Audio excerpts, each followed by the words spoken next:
recap, brothers and sisters, for my preaching last first Sunday of the month. I need to preach this, eschatology, because a lot of people right now are eschatologists. They're teaching about the end times in a wrong way. That's why eschatologists. Eschatology is the study of what the Bible says is going to happen in the last days and end times. Eschatology, when we break the word down, means last things or end. Eschatology comes from the Greek word eschatos, meaning last or partes, as in the last thing on a long range. And logi always means the study of. So what is biology? Study of? Okay. What is the Greek word of life? Zoe. Okay. So that is zoology. Galing. Kala ko malilito kayo eh. So there is no such thing as zoology. No, zoology is animals, but that is not life. Life is biology.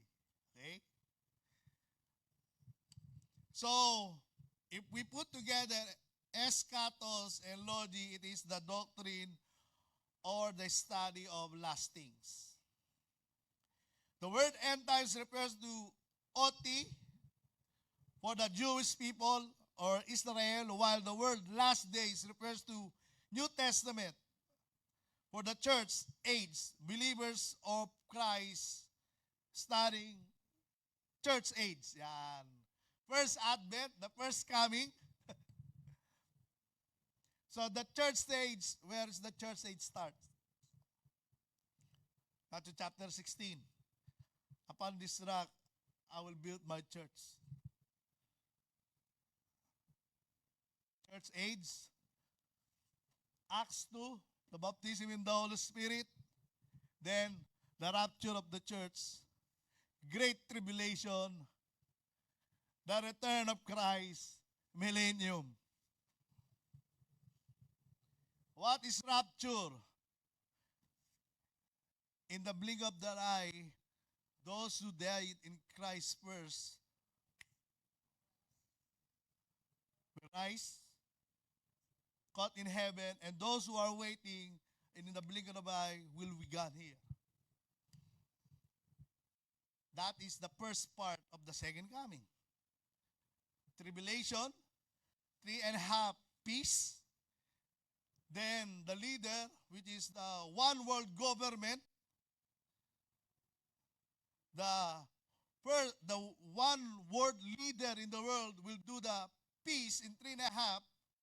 Then later on, after 3.5, he will going to kill all the Jews. Then great tribulation comes. Another 3.5 years. That's why 7 years. After that, the Christ return. And then the millennial reign of Christ. Now tell me, are we in the great tribulation now? Because a lot of people think that we are already in the great tribulation.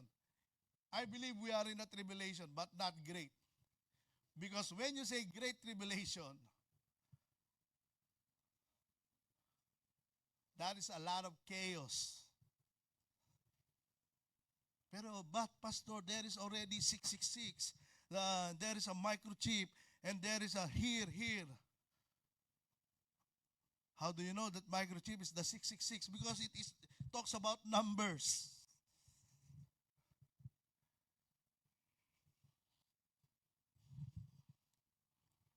How do you know that 666 is the Antichrist? Do you know the context of that revelation? The number of the beast is 666. Why? Because Apostle John is saying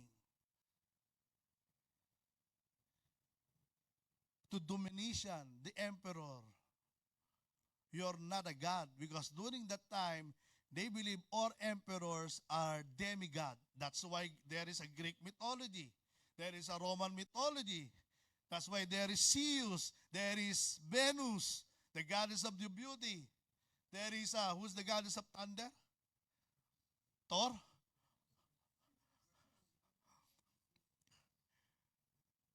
So they believe that emperor is a god. But Apostle John is saying is, your number is 666, means you are a human being. And the number of the beast is 666 because Emperor Domitian killed all the Christian, all the emperor like Nero, burned all the Christian during that time. Because the number of God is 77, the deity of the Lord Jesus Christ. And John said, you are not God. So you cannot put the 666 in microchip.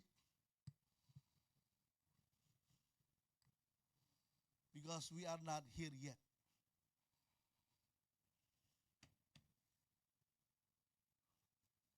Because if we are already here, sad to say, you are not been part of the rapture. You are left behind.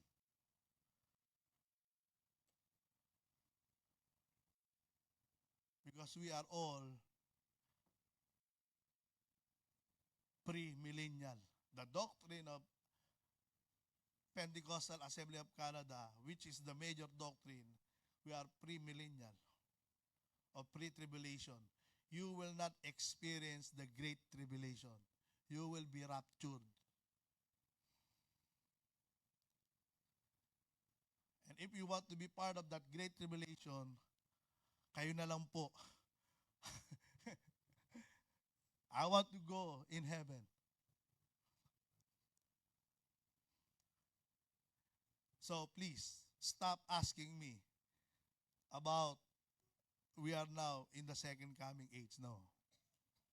We are part, but still we are not here.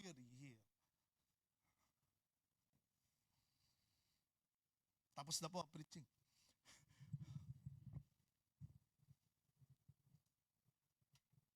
And don't ask me who's the Antichrist.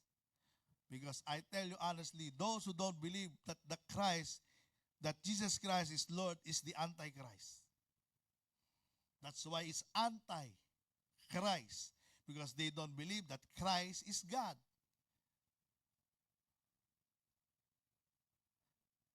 So you know all the religion who don't believe that Christ is God. Only Kibuloy.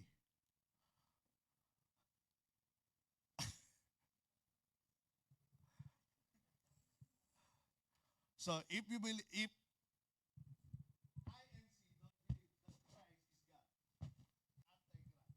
Muslim.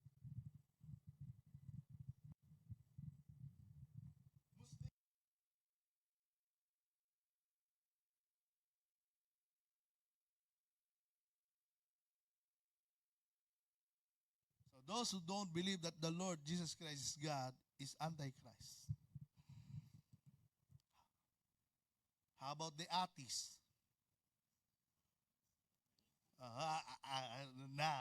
Atheists. You're still awake. The atheist is the green fruit. Okay? The atheists, they don't believe that Christ is God. Actually, they don't believe about God.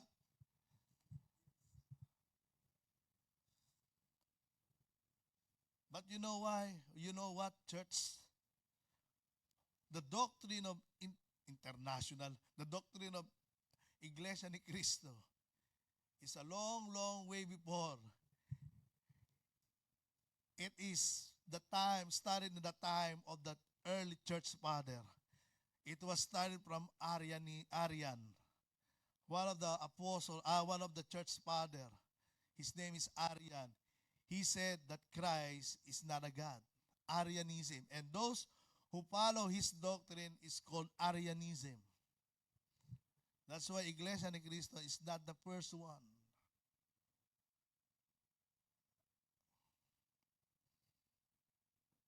It's already long before.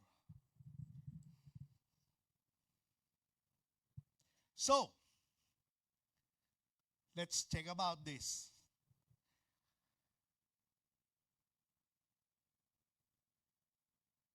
Both are part of eschatology, the study of last thing. Last days is different from end times. Last days talks about us, end times talks about Israel. Eschatology is the study of theology involved with rapture, death, judgment, and final destiny of the soul and humankind. It deals with the final events of the Bible or the final Bible prophecy that is yet to come. In the context of Matthew 24, Jesus has left the temple area after delivering an intense criticism and rebuke to the scribes and Pharisees. In Matthew 23, these scribes or Pharisees were against Jesus and his teaching.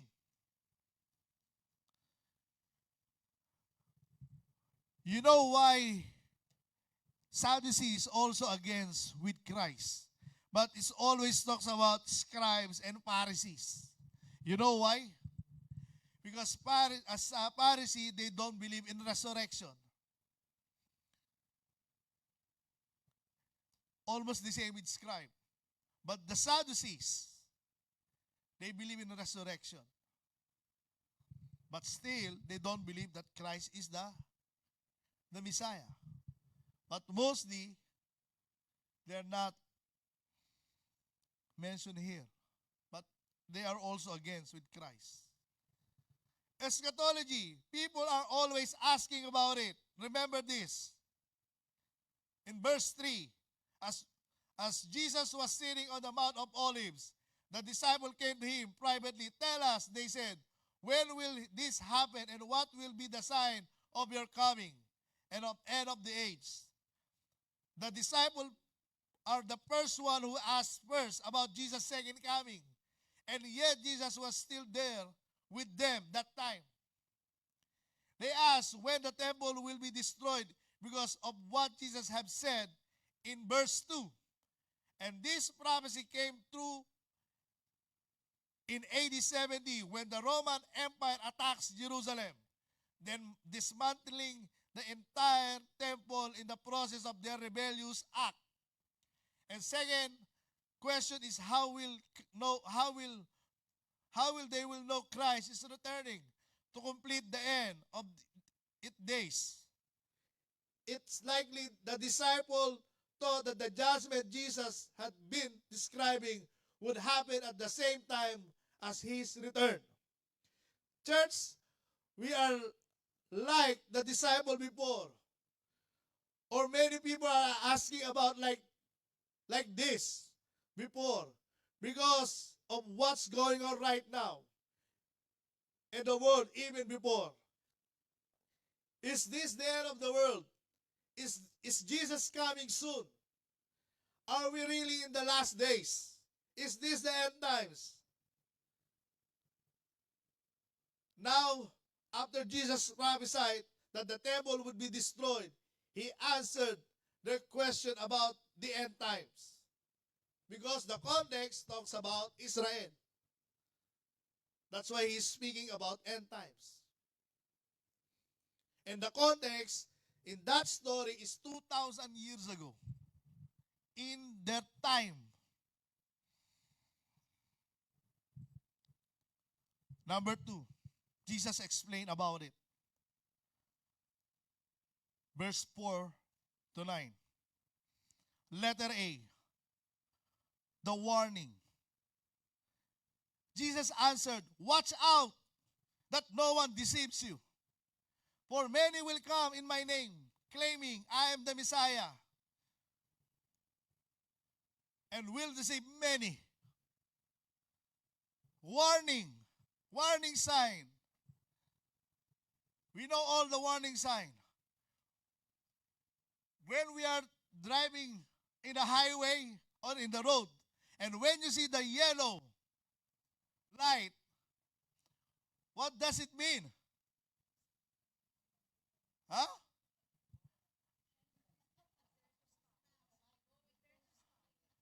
Ready to? But the problem is, when you see the yellow light, you run so fast, beat the yellow light. That's why when you're already there, it becomes red light. I know that. Now you're beating the yellow light.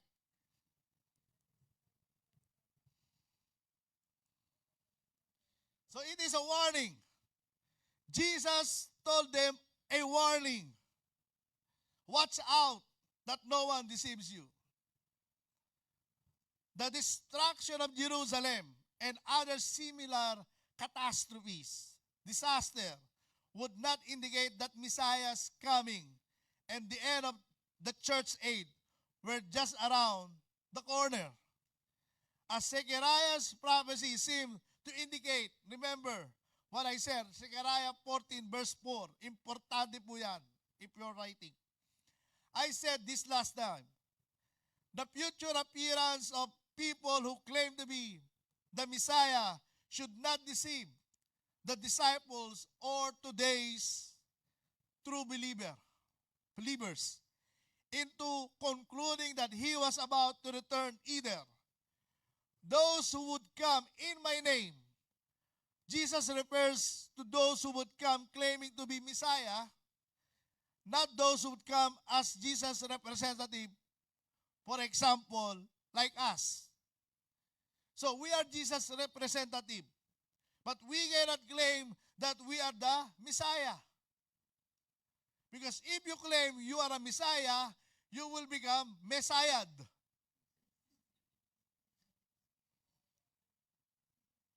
That's why you are only a representative of the Messiah.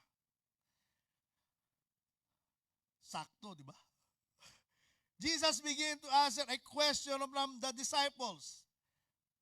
The response is a warning to the disciples to watch themselves so they are not deceived. He tells them to make sure nobody leads them astray, referring to the time when he will be absent from them. So, Jesus is telling them, be watchful, because Jesus knows he will leave them. And then, Jesus is preparing them to be faithful.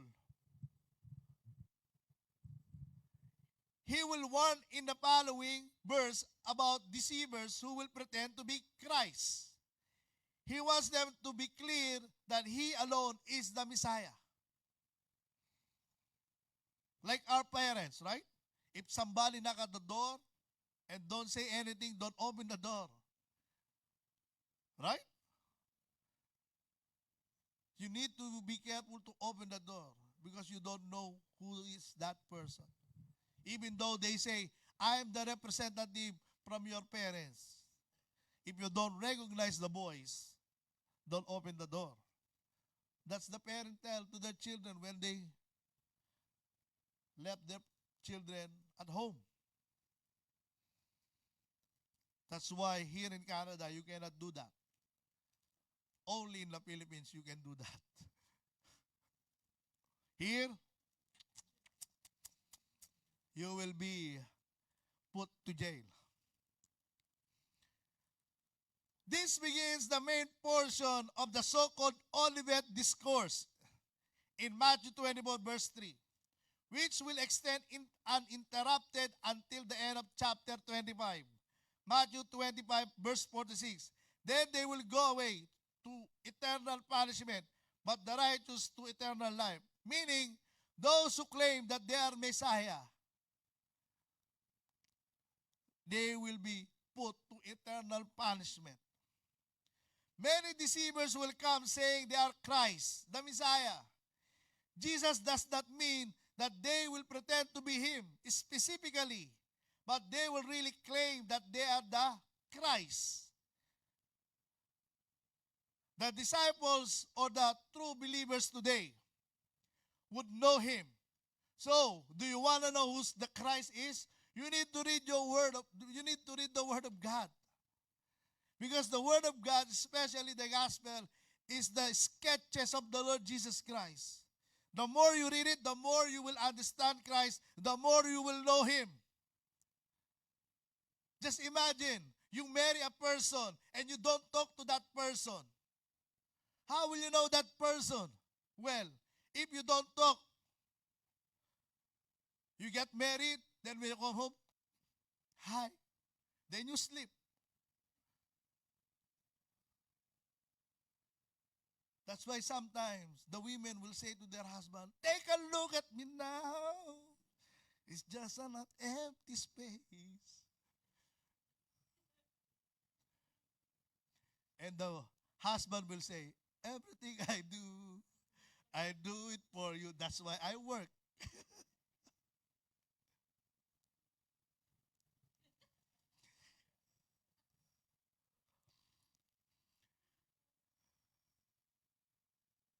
Sana ba ako? Nawala ako.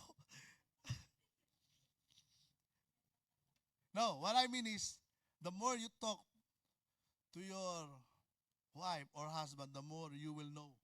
Or the more you get know to each other, right? Same thing with the Word of God. That's why if you know Jesus, you will never be deceived. You will know Him. And the disciple know Jesus because they have been with Jesus for 3 years.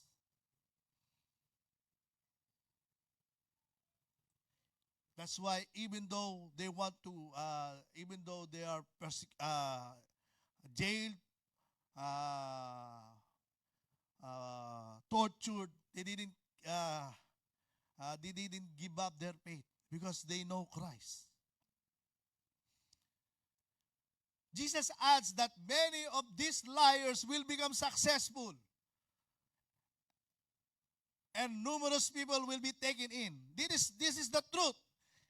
If somebody claims that they are Christ, they will become successful and people will believe on them. And I got a number one example right now in a Filipino context who's running away right now in the Philippines because the Senate wants to put him in jail. You know what I mean? Do I need to say the name?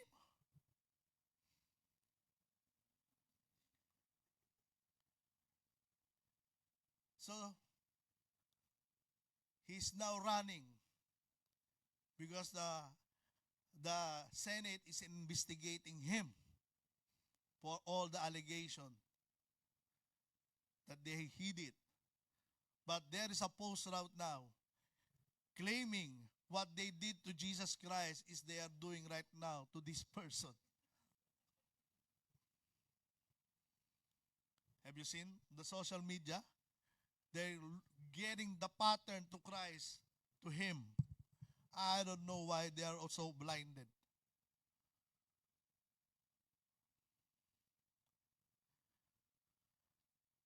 And He's successful. If you seen Christ, you see. If you saw me, you saw Christ. If you saw me, you saw the Father. I'm watching His YouTube. No, I'm not a follower. I'm not a follower. I'm studying. Because YouTube is like the tree of good and evil. The tree of the good and evil. The knowledge of good and evil. Why? If you look at it in an evil way, you will see a lot of evil things in the YouTube. But if you look at it in a good way to study it, you will learn a lot. So I'm studying him. He is very charismatic. When you say charismatic, he can easily persuade a person. That's why he has a lot of followers. And he deceived many. And Jesus is telling this already during his time. Since Jesus is the only true path to the kingdom of heaven, those led astray will be led toward destruction. So be careful to follow someone. Another true story. I don't know if You check the picture? Okay. This is history. Record example of people who claim to be promised one after Jesus' earthly ministry was over. One such false Messiah named Simon Bar Koba. He claimed he is a Messiah. Because during that time, if you remember what I said, they they think that the Messiah is a political Messiah. And this guy did it.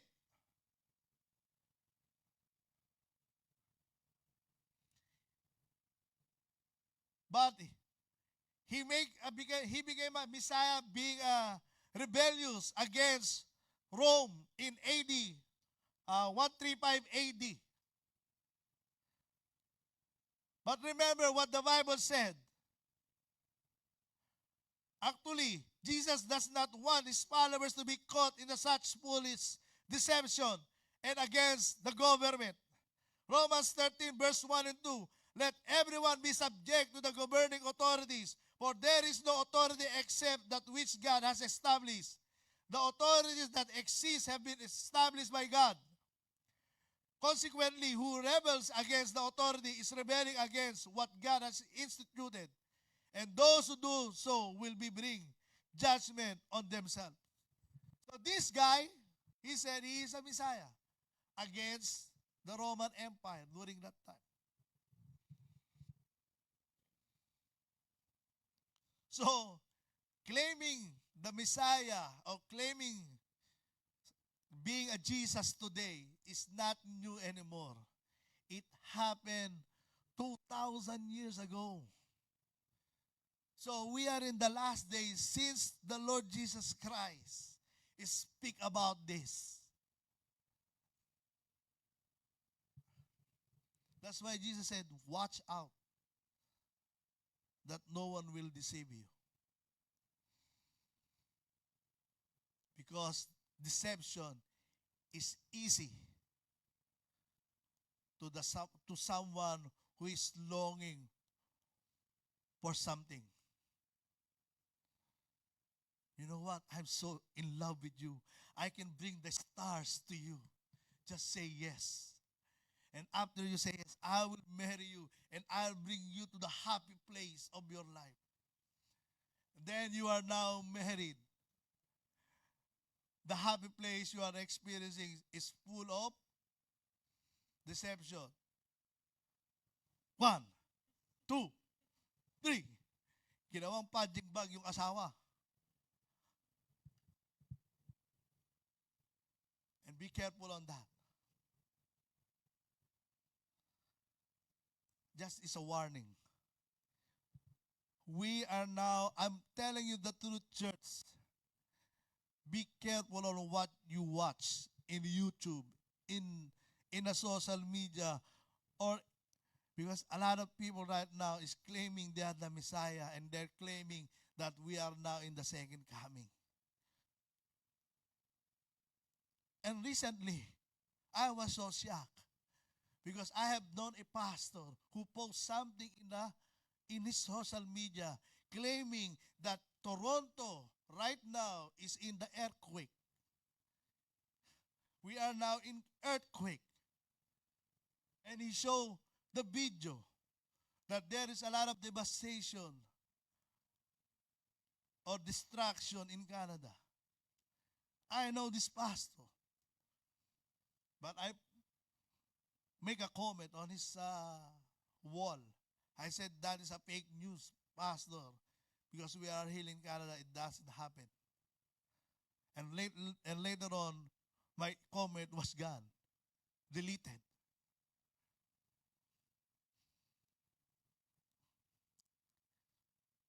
Fake news.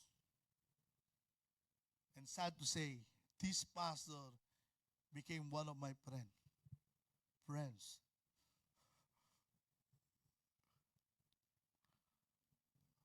Be careful on what you post. Think before you click. Amen? Number 2, letter B. I saw the sign and it opened mountain of Paran, I saw the sign. Verse 6 to 8.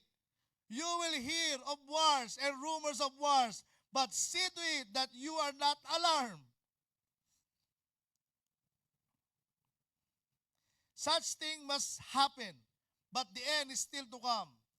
Nation will rise against nation, and kingdom against kingdom. There will be famines and earthquakes in various places, and these are the beginning of birth pains. Let there be the sign.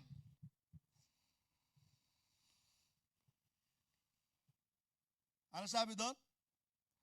There will be a lot of wars, rumors of wars. Is this thing happened long before? Yes. There's a lot of war during that time. There's a lot of war happened during that time.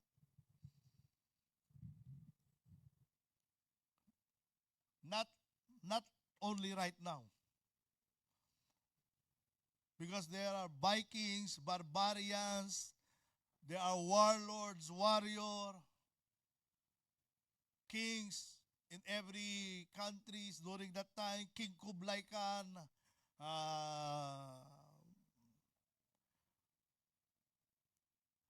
si Jumong. Why, you don't know? Jumong really exists during the time of King Kublai Khan. But his name is not Jumong. But there is a hero in Korea during that time. There is no South and North during that time. Korea. William Wallace of Braveheart, Scotland. So, from that time, Jesus already told them, there is a sign. Rumors of war. Not only today. Here, Jesus is prophesying that the story about violence, unrest, and chaos will come. Just because there are battles or conflicting reports, it doesn't mean that the end is near. These real and rumor wars are part of God's unfolding plan for the earth. They must take place, but they are not the signal of the end yet. The presence of wars and rumors of wars should not mislead the disciples or today's true believers into thinking that His coming and the end of the church age were near either. Revelation chapter 6 verse 3 to 4. When the Lamb opened the second seal, I heard the second living creature say, Come. The other horse came out, a fiery red one. Its rider was given power to take peace from the earth and to make people kill each other. To him was given a large sword. There is a prophecy about it. But still, we are not there. Since that moment, of course, many real and rumors wars have come and gone, bringing with them destruction and devastation. Wars and rumors of wars would come and go, but they would not be the fulfillment of the prophecies about Messiah's destruction of his enemies when he returns. Zechariah 14 verse 2 to 5 said, I will gather all the nations to Jerusalem to fight against it. The city will be captured, the houses ransacked or raided, and the women raped. Half of the city will go into exile, but the rest of the people will not be taken from the city. Then the Lord will go out and fight against those nations, and as he fights on a day of battle, on that day his feet will stand on the Mount of Olives, east of Jerusalem, and the Mount of Olives will be split into from east to west, forming a great valley with a half of the mountain moving north and half moving south. You will flee by mountain valley, for it will extend to Azel. You will flee as you fled from the earthquake in the days of Uzziah king Judah. Then the Lord my God will come, and the holy ones will with him. There is a prophecy during that time that there will be a Magidon. But still, it's just a rumors of war and wars. Because we are still waiting for him. It is not yet.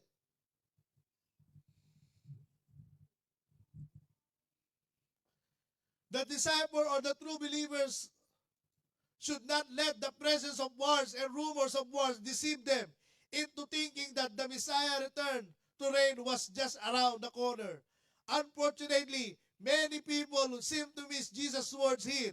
It seems every major conflict is accompanied by fears of Armageddon and the end of day. Do you know the Armageddon means? Armageddon is the battle between good and evil. The Armageddon is like this. The king, which is the Lord Jesus Christ, will destroy all the enemy, the devil, and his army. So that he will reign. Can you bring back the chart?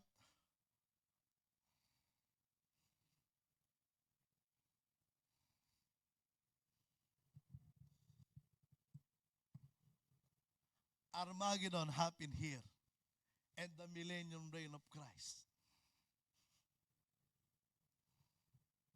Because he will return with the saints.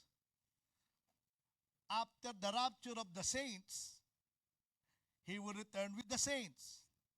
And there will be Armageddon. And God, the Lord Jesus Christ, will win. And he will reign 1,000 years.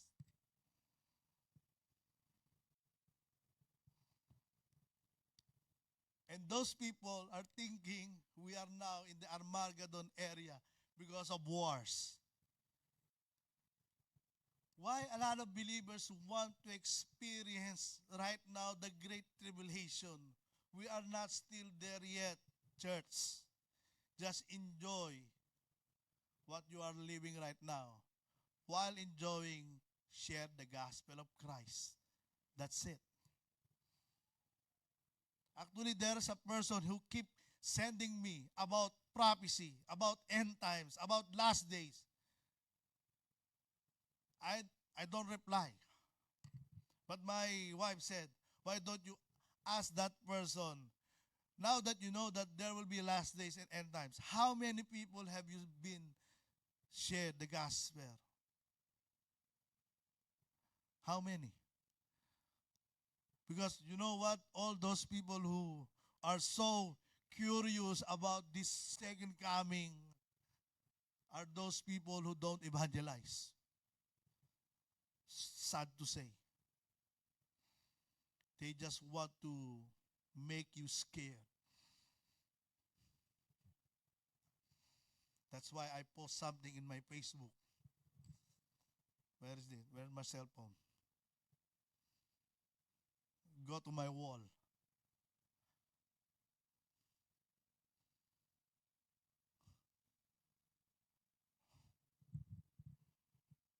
Di ko alam. Go to my wall. Yeah, I put. It's been 4 years ago, during pandemic. Fear and faith cannot live in the same heart, for fear frequently blinds the eyes to the presence of the Lord. How can you become sensitive to the Holy Spirit when you are all full of fear? Especially no fear.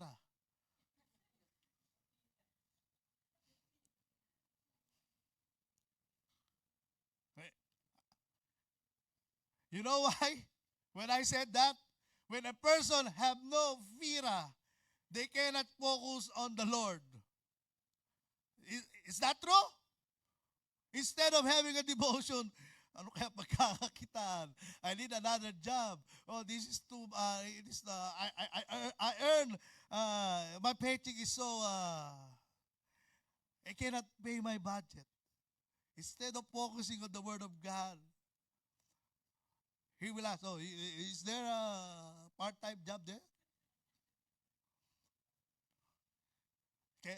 Is that a cash?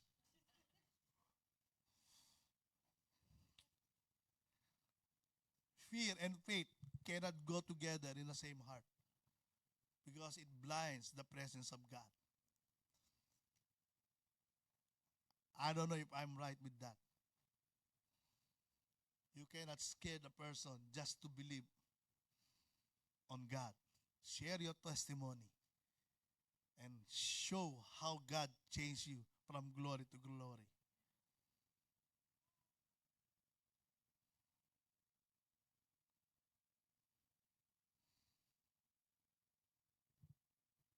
From nobody become a somebody.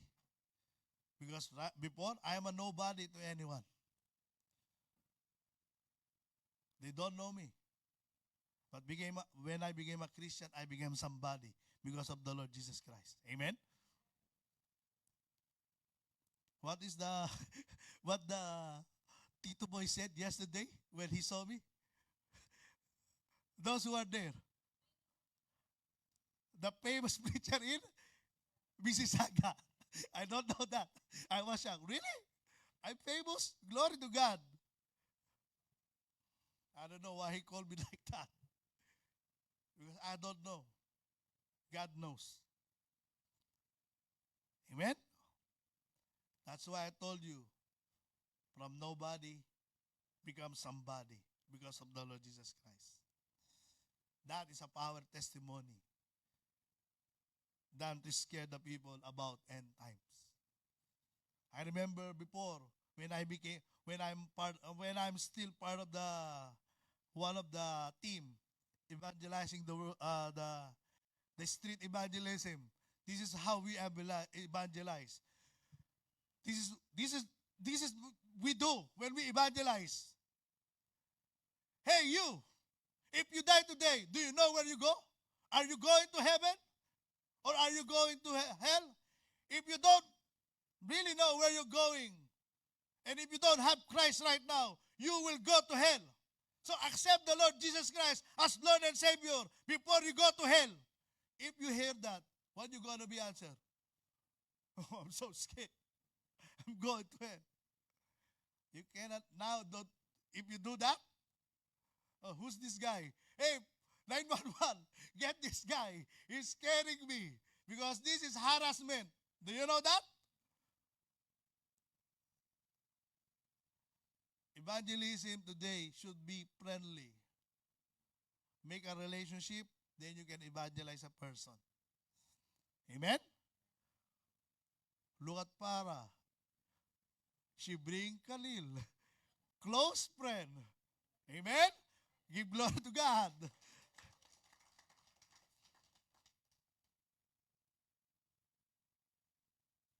Revelation 16:14-16.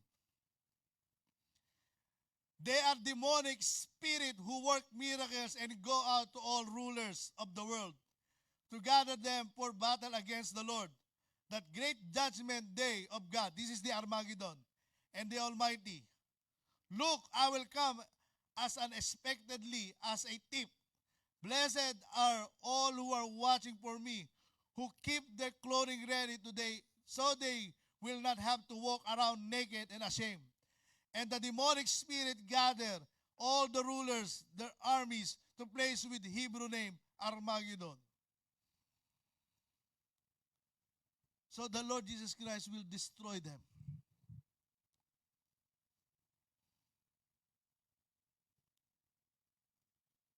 So,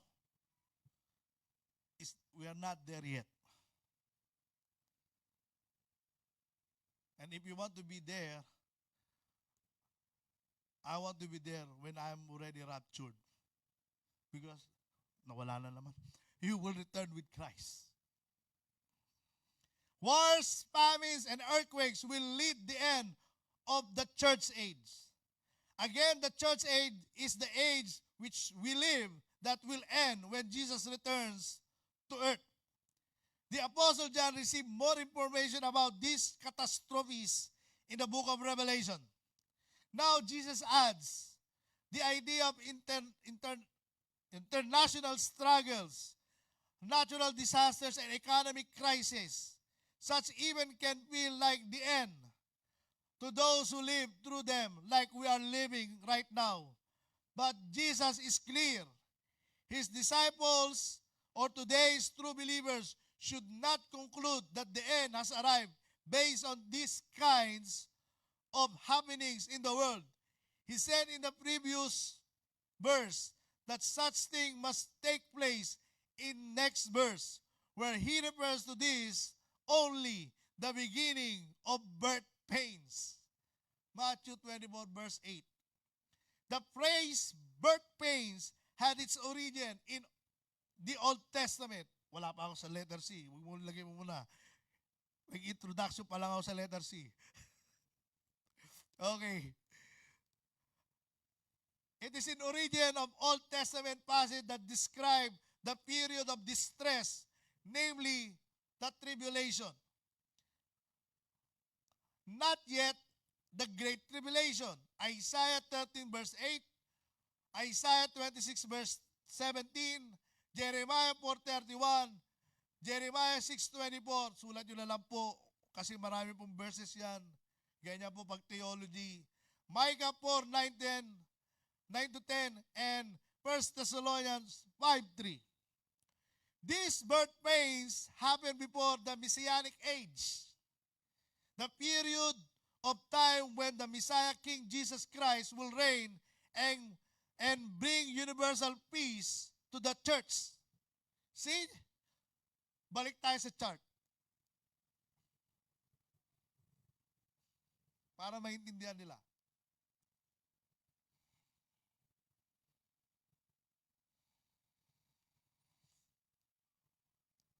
So, there will be one world government between here. Because there will be a false Christ to deceive all the believers. He's so handsome. He's so charismatic. When he speaks, everybody will believe on him. He will persuade a lot of people. They will love them. They will love him. But this is not the Messianic age. The Messianic age, when he reigns, it's here. Because in the millennium, there will be a universal world peace. And that is the true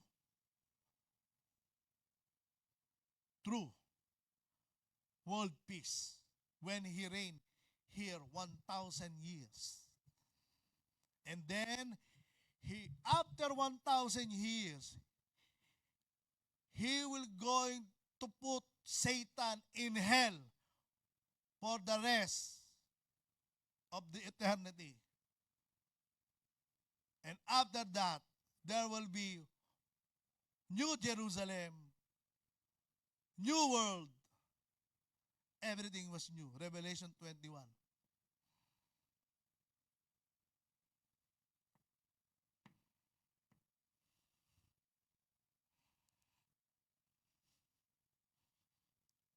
Naintindihan nyo na po ba ang lastings? Do you like it?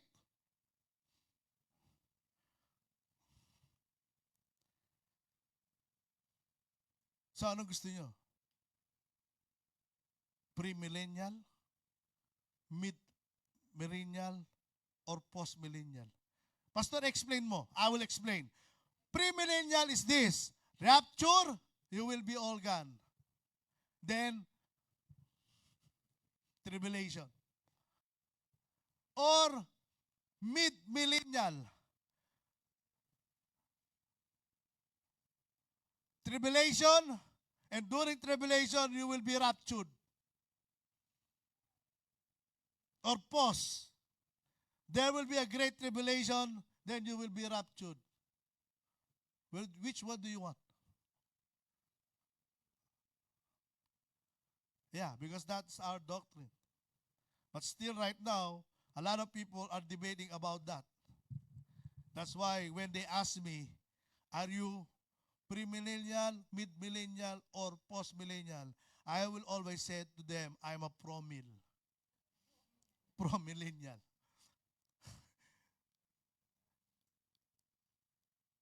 And that is a famous milk in the Philippines.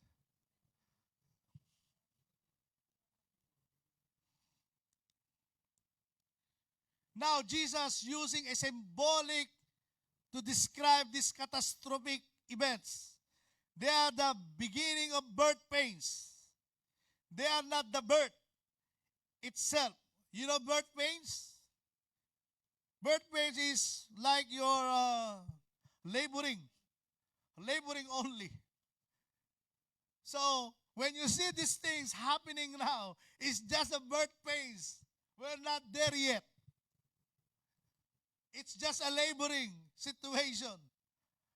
It looks like the delivery of the baby would represent the actual end of the age, church age.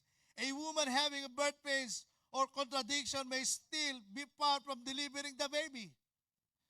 Those pains contribute to the eventual time of birth, but they don't mean the child has actually arrived. Yung parang nakakaramdam pa lang siya ng sakit bago siya manganak until magkaroon ng ano yun? Water na ma-broke.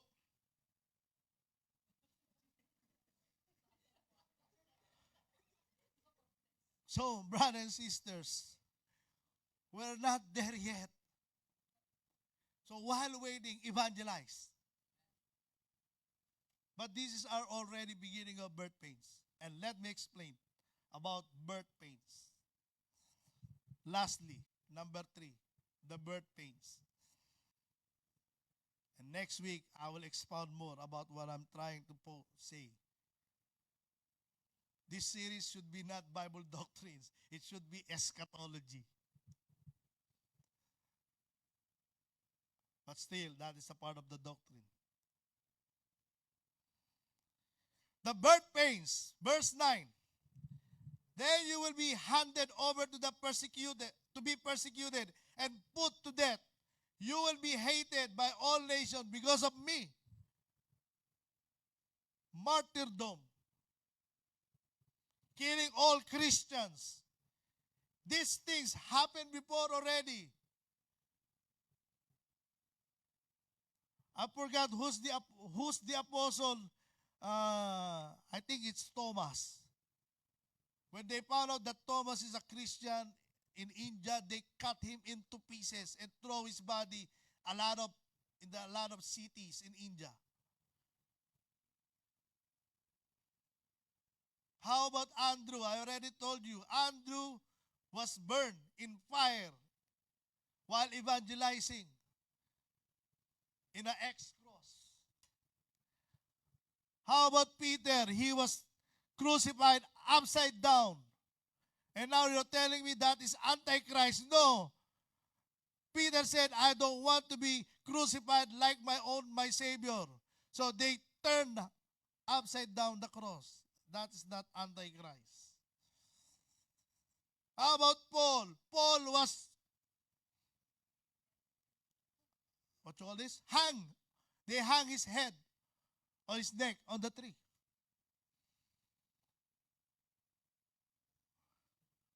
Martyrdom. But let me explain this.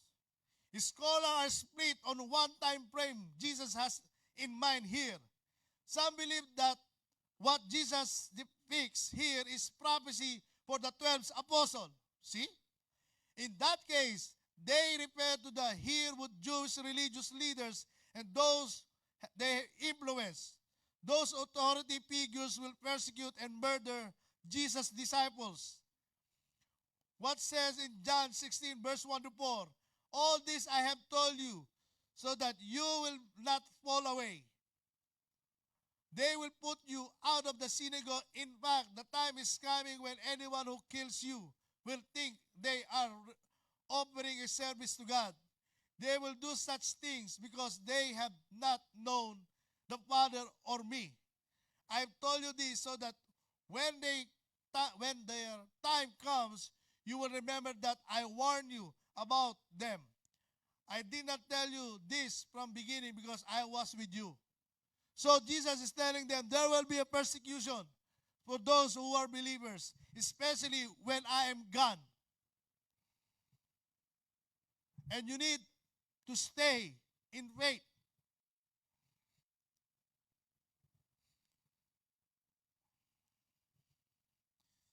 Even Apostle John, the author of Revelation, was put in a boiling oil.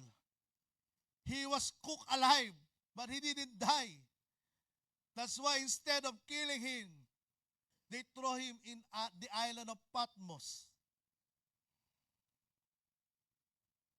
And there were rumors that before he died, Christ will come because of John 21. But still, he died. All nations, Israel and then Rome, eventually, countries beyond will hate them because they are connected to the name of Jesus. It is true, all the 12 were persecuted and killed for their association with Christ, and they refused to stop preaching the gospel of His kingdom. Next time, I will make a series, the story of the 12 apostles, how God used them and how they die in the name of Christ. And I believe when you hear that, you will love Christ more because they didn't give up their faith. Some believe the first 9 represent general history leading up the events shown in the book of Revelation.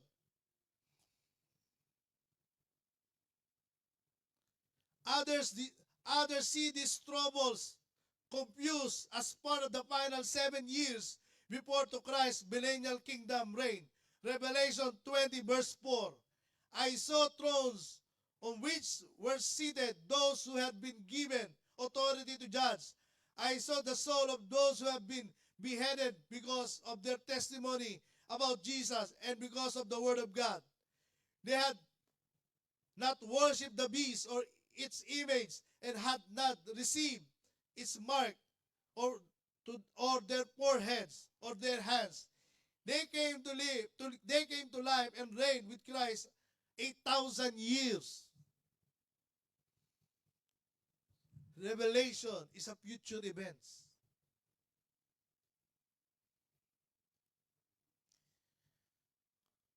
Maybe it's already happening too. I don't know, because it was prophesied 2,000 years ago.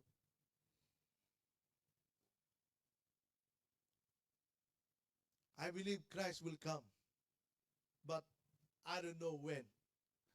I cannot say, maybe in the blink of an eye, right now. I don't know. But are you prepared on that event? Please raise your hand who are prepared for the return of the Lord Jesus Christ. If you really know Him, please raise your hands.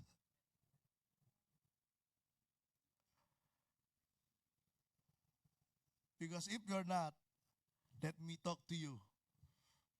Go to my office. I will share you more about Christ. A period called the Great Tribulation. Balik ka doon sa chart.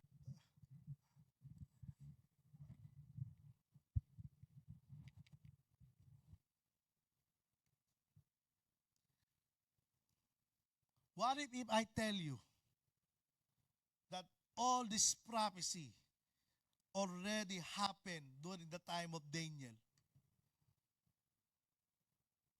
Because there is a prophecy about this during the time of Daniel.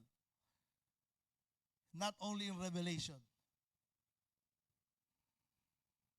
Next week, I will expose it.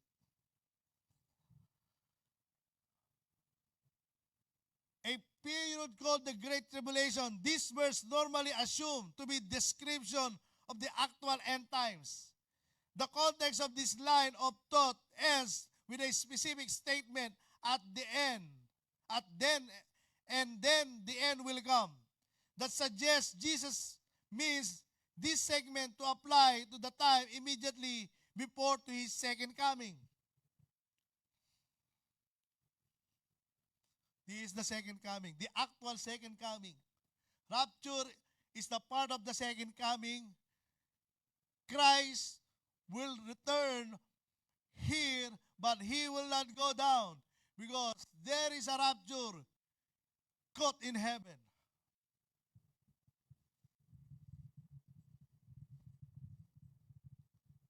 People will not see him. It's a caught in heaven. Rapture.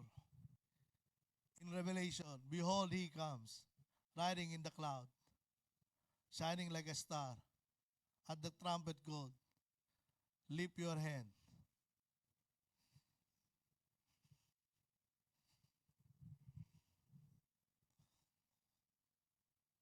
Revelation 19, verse 11 to 15. Then I saw heaven open, and a white horse was standing there. Its rider was named Faithful and True, for he judges fairly and wages a righteous war. His eyes were like flames of fire. On his head were many crowns. A name was written on him that no one understood except himself. He wore a robe dipped in the blood, and his title was the Word of God. The armies of heaven, dressed in the finest pure white linen, follow him on white horses. From his mouth came a sharp sword to strike down the nation. He will rule them with an iron rod.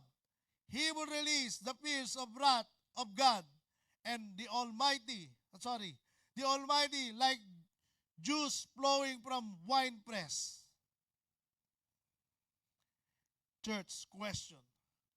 Have you seen Jesus like this right now? Yes or not yet? Not yet, right? Because we are not yet in the great tribulation. Yes, we are having tribulation or troubles right now, but it's not yet the great tribulation. It is only the birth pains. Christians around the world right now are being severely persecuted and martyred. Many of them believe the world is already in the great tribulation. But we must be careful to distinguish tribulation of everyday trials, distress, sufferings, which are called troubles, and even individual martyrdom from great tribulation that begins on earth after believers have been raptured. Paul tells the Corinthians, I am exceedingly joyful in all our tribulation. 2 Corinthians chapter 7, verse 4 of New King James Version.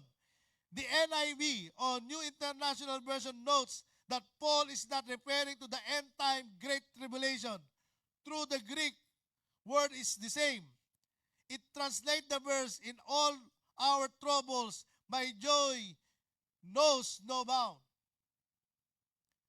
We can distinguish the true tribulation by capitalizing the Great Tribulation of the end time. There is no similarity at all between the two. When the earth is consumed by the judgment of the Great Tribulation, anything we have faced before that will seem too small, mainly because the worldwide magnitude of Great Tribulation, rage, fury, and horrifying. So meaning, the Great Tribulation is more worse what we are experiencing right now.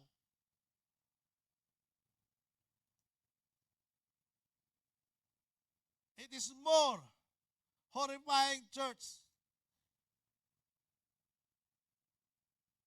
Because, balik tayo sa chart.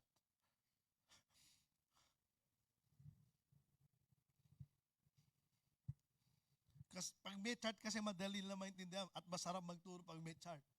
So, rapture, all saint, will be caught in heaven.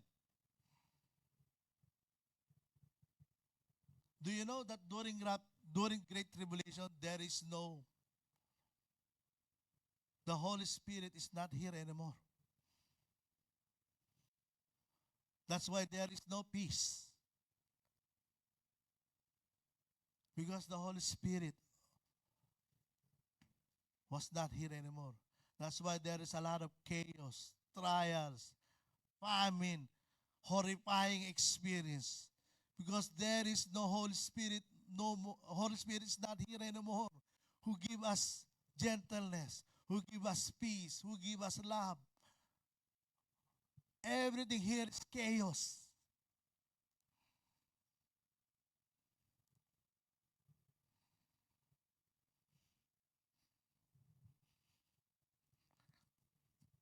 Pastor,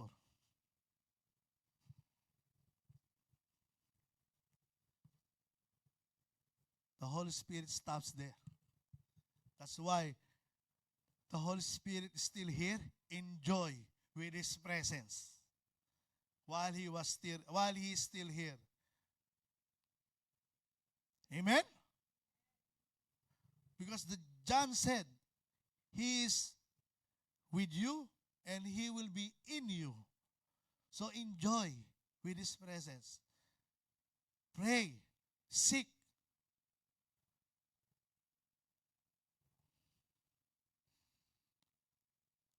That's why, church, don't you ever try to say that we are already in the Great Tribulation, because the Holy Spirit is gone during that time.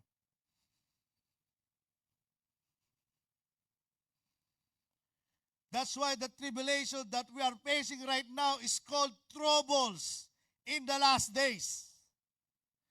He speaks of period when He will be gone from earth.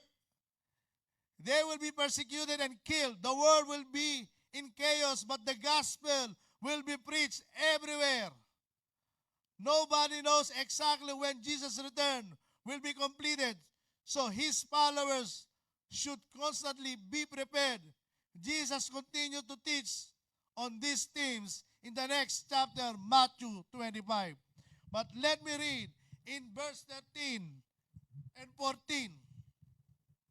This should be, we need to do, church. But the one who stands firm to the end will be saved.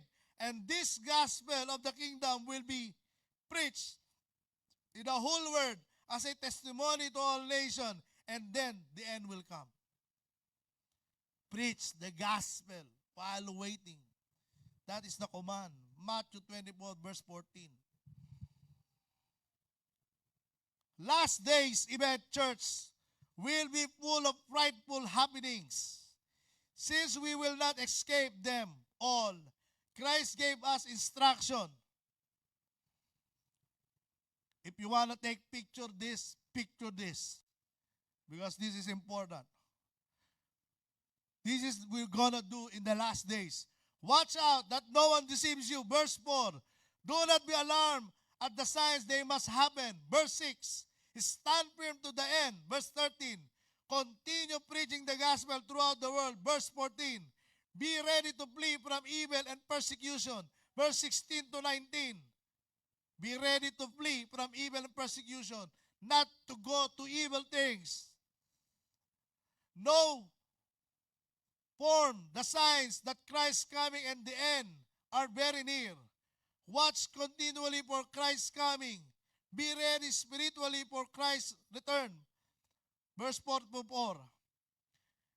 9. Be faithful and wise servant as you wait upon Christ's coming. Verse 45 to 46. That's the thing we need to do as Christian church. Living in the last days. Especially, this is very important. All of these are important, church. But number 5 up to 8, you need to more serious on that.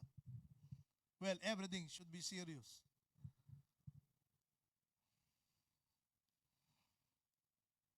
I will close with this church. Again, eschatology. People will always ask about it. And for you, what will be your answer for them? For me, instead of focusing on that, I rather choose to share more about salvation of Christ. My testimony, how God changed from my life from glory to glory. And disciple those who are become believer. And then be a part of what we are doing here in the ministry. Because it is easier to explain when they are already believer rather sharing it how when they are not yet a believer. Eschatology should be shared more for believers.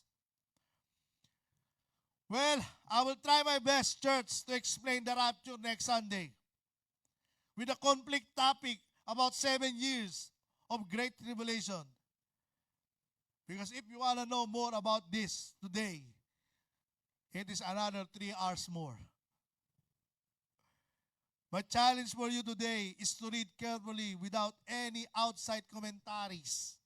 Just look only the background of Matthew 23, 24, and 25. Then you will understand my next topic about this. Try to study it. Don't read any commentaries. Just study the background. Why Jesus said about 23, 24, and 25. Why am I sharing about eschatology? Because there is a lot of teaching going on in the YouTube, in different television. And I was so bothered because these people are teaching in a wrong teaching. And we should be the one teaching this right thing. And by the way, if you don't understand about this, don't share it too much. Let the people who are expert to share on this, because they understand more. But if you think you are fully knowledgeable enough with this kind of teaching, do it. But don't scare people. Don't give too much science. Because a lot of preacher right now, they give a lot of science, scaring people with this. Oh, you cannot do this. Oh, you cannot do that. You do that. It's from the devil. Don't wear Guess jeans because it's from the devil. You know that? During 90s, a lot of believers don't want to use Guess jeans because they say that's for the devil because Guess, you don't know who's Guess. Question mark.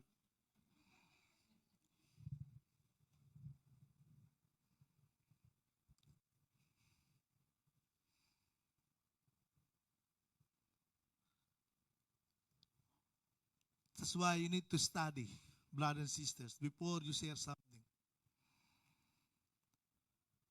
Because remember, in James 3:1, those who teach will be judged strictly. That's why I am very careful who will stand here in the pulpit to preach the gospel.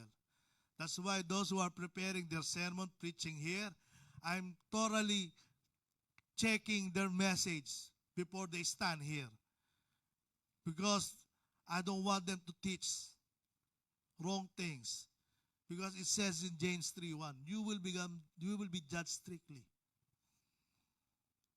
And besides, if they teach wrong things, first, they are the representative of Christ. Secondly,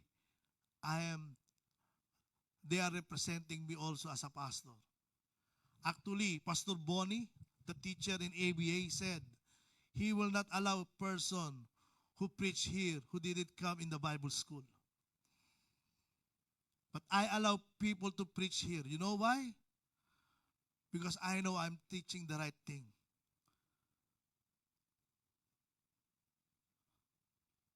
Because I'm a by the grace of God, I am a good teacher.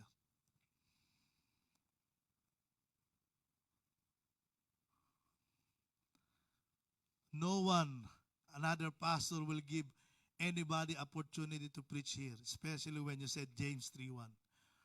But I give privilege to those persons who preach here because I believe I am not only the one who called to preach. Everyone is called to preach and teach.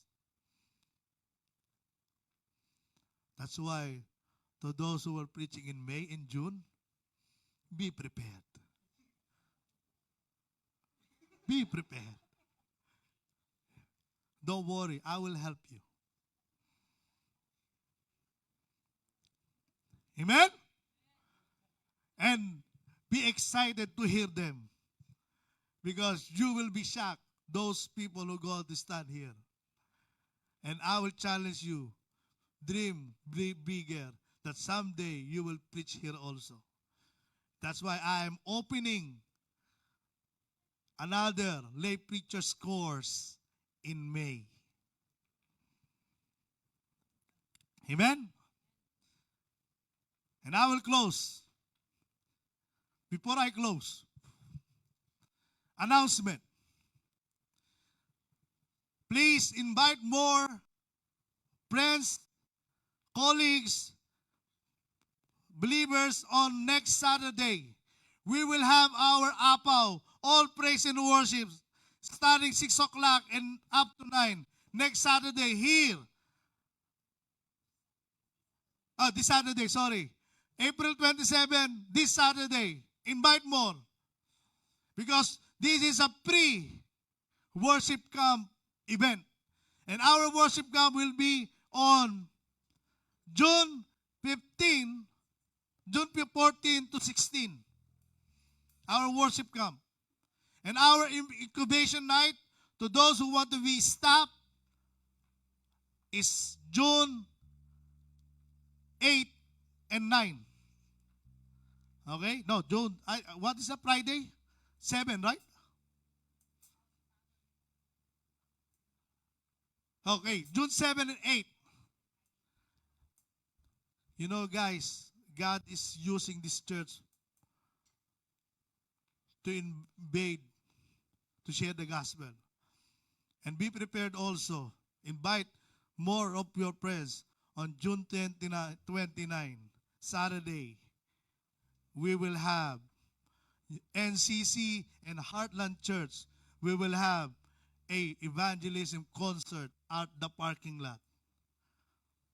We will have a concert at the parking lot on June 29. This church will be used by God to reach the gospel, to reach those who are unchurched. Amen? Hallelujah. Come on, let's worship the Lord.